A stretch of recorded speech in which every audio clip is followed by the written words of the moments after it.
घर भद्रक जिलार बैतरणी मंतेई साळंदी नदी कूलिया कि ना आपण केबे नदी को व्यवहार करुचंती एई सब नदी की तेबे मन रखंतु एई सब नदी रे कुंभीर अछि। कुंभीर मध्य अनेक समय आक्रमण करुछि, अनेक धन जीवन मध्य क्षयक्षति होउछि।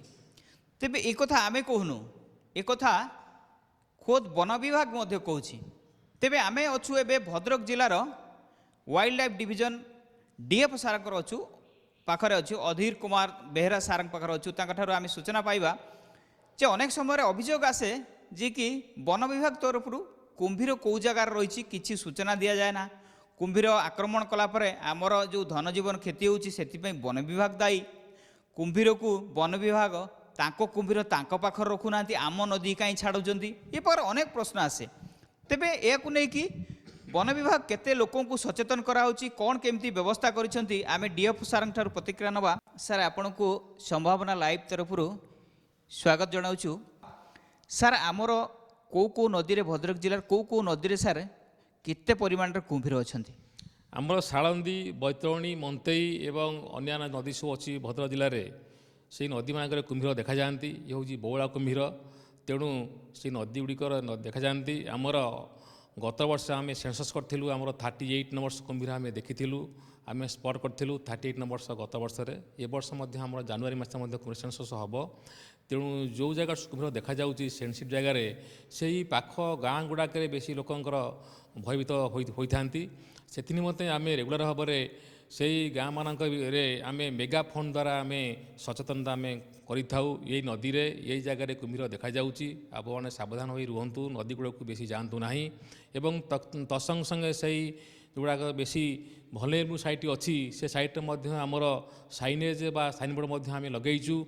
कुंभीर प्रति सावधान, निरापद रुहतु, सावधान रुहतु, कुंभीर अच्छी आ नदी पाखक जातु ना। एवं तत्संग संगे आहरी आम से गाँ लोक मध्य आम आउना से मीटिंग कर बुझे था, जेहेतु कुंभीर गोटे जलचर जीव एवं से घर हूँ पानी रे, तांकर बासस्थली सेटा से पानी रे यातायात करेंगे। केवल साळंदी मंतेई ये सब रिभर नुहे, प्रत्येक रिभर कुंभीर बास करती। कारण नदी मान मध्य बहुत इंटरकनेक्शन अच्छी, तेणु कुंभीर मैंने सबुठ आसी जावासा करती, चलप्रचल करती। तेणु से जेहेतु आम बास करे धरापृष्ठ ईश्वर सृष्टि, सी ईश्वर सृष्टि, सी घर से पानी रे, तेणु सुरक्षा हूँ आम हाथ में। तेणु सुरक्षा दबा, आम सुरक्षा रहा, ये हूँ आमर नैतिक कर्तव्य। एवं से सुरक्षा रही परिवेश ठीक रहा, परिवेश ठीक रही आम समस्त धरापृष्ठ तिष्ठ रही पारिबा एवं परिवेश सुरक्षित हो पार। एबे निकटरे कोठी सेमती कुंभीर आक्रमण करिवार को एरिया रे सेमती सूचना रही? हाँ, गत वर्ष आमर धामडगरे गोटे इश्यू होता एवं तिरटी पाखे गोटे इश्यू होता एवं आम ताकू आटेंड करूँ। तेणु जेहेतु दुख कथा एवं तांकर आम जी आमर क्षयक्षतिर परिमाण सरकार अच्छी से आम प्रदान करूँ। एवं तत्संग आम सूचना आम देइथिलु, आवश्यक करूँ। लोक मैंने सतर्क रुहतु, सावधान रुहतु, निजक सुरक्षित रखु एवं परिवेश सुरक्षित रखु एवं कुंभीर प्रति सावधान रुहतु। कुंभीर सुरक्षित रहू, आम सुरक्षित रुहतु। सर गोटे कथा जे जदि क्या कुंभीर आक्रमण है, शिकार है कि धन तार पशु है, सी कौन तार केमती कौन व्यवस्था सब कौन अच्छी, कौन के पाए सरकार तरफ व्यवस्था है? जदि गोटे लोक पूरा तार कुंभीर ताकू मारदेला, ताकू 6 लाख कंपनसेशन पेमेंट ताकू दिज्व। एवं जदि परमानेंट इंजुरी है ताकू आम जदि 60% क्षयक्षति है ताकू आम 1.5 लाख टंका द्वारा योजना रही। एवं 60% जदि अधिका है 2.5 लाख ताकू व्यवस्था दिज्व। एवं यही प्रकार व्यवस्था रही। एवं ताकू जदि कम है ताकू 10,000 टंका दिज्व एवं मेडिकल ट्रिटमेंट ताकू मागଣା दिज्व। ये प्रकार व्यवस्था करा जायछि। सरकार तरफ कंपनसेशन पेमेंट ताकू दिज्व व्यवस्था अच्छी। आम देखु अनेक समय महिला माने गाधो था, शौच होता, लुगापटा भी धुआ था, विभिन्न समय पानी आने जाती नदी कूल को। यहीटा को आपण भी अनेक समय देखुवे, कौन आपड़ कहे? हाँ, आम किपरि भाव जेहेतु नदी कूल सब लोक मैंने बास करती, एठाकार लोक मैंने नदी कूल प्राय सब बास घर सब अच्छी गाँ मैंने अच्छा से नैतिक प्रतिदिन से जलव्यवहार करेंगे। से निमते आम भद्रक वाइल्ड लाइफ डिविजन तरफ ଆମେ ସେଫିଂ ବାଥ୍ ତିଆରି କରିବାକୁ ଆମ ଯୋଜନା ରହିଛି। ଆମେ ମଧ୍ୟ ତିଆରି କରିଛୁ।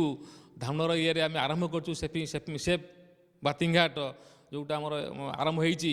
ସେ ସେଫିଂ ବାଥିଂ ଘାଟ ଆମେ ତିଆରି କରିଛୁ କାହିଁକି ନା ସେଇ ସେଫ୍ ବାଥିଂ ଘାଟ କଲେ ଲୋକମାନେ ସେଇ ଜାଗାରେ କେବଳ ନିରାପଦରେ ପାଣି ୟୁଜ୍ କରିପାରିବେ, ଗାଧୋଇ ପାରିବେ, ସେଠିକି କୁମ୍ଭୀର ପ୍ରବେଶ କରିପାରିବ ନାହିଁ।